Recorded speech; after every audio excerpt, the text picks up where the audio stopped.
All right. Next question is from Angela. Hello. Yeah. Dear cousin Dr. Ben. Yeah, all right. Come on. Yeah. I've heard you say that the virus can be found in the gut. Yes. More reliably than it can be found anywhere else in the body because stuff comes out of the guts. Yeah. Once or twice a day, depending on you. Yeah. And depending on how much stuff you put in, I guess. Let's see. Should our lovely Kai be worried that a random small person, 2 or 3 years old, fully threw up on him at work? Ah.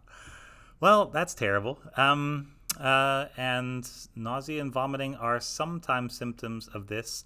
They're also symptoms of a lot of other stuff, so it's not guaranteed that it was exposure, but it's possible. Yeah. Let's see. We're talking having to strip off completely kind of level. That's super disgusting, as the emojis accurately convey. Yeah. Let's see. Yeah, he was wearing a homemade 3-layer mask. Great. That's, yeah, probably not high airflow, but probably real good filtration. So that's fine. Sending love and thanks to you all. You're doing a fantastic job, guys. Hey, thanks. So, all right. I have not heard of replication. So, vomiting is not going to. So, we know that the virus grows well once it gets to the intestines.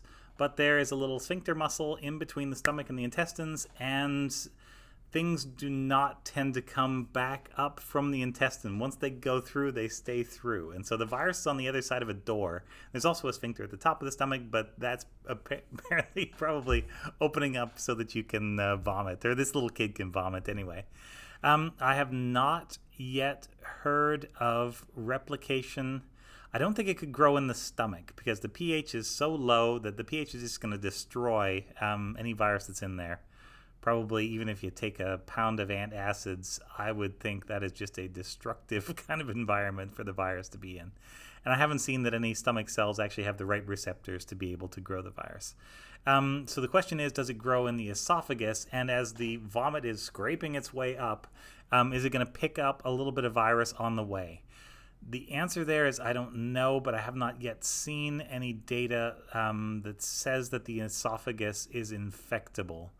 So this is probably just a super, super disgusting thing that happened. It's probably not a high risk of this particular coronavirus. Now, with other viruses, if this was Ebola or something, yeah, there would be live virus in vomit. I believe I remember seeing that in the paper. If this was norovirus, like the winter vomiting disease, yeah, for sure, there's going to be live virus right in there.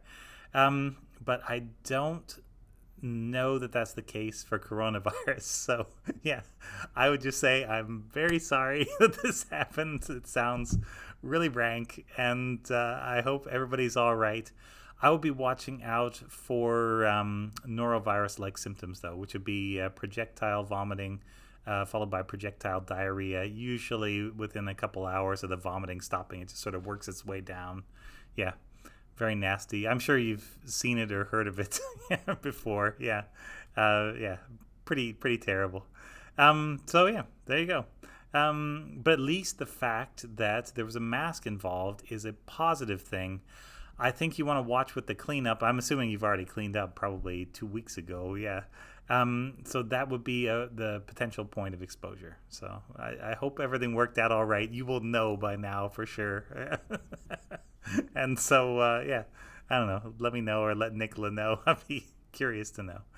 Thanks very much. This is Ask Dr. Ben.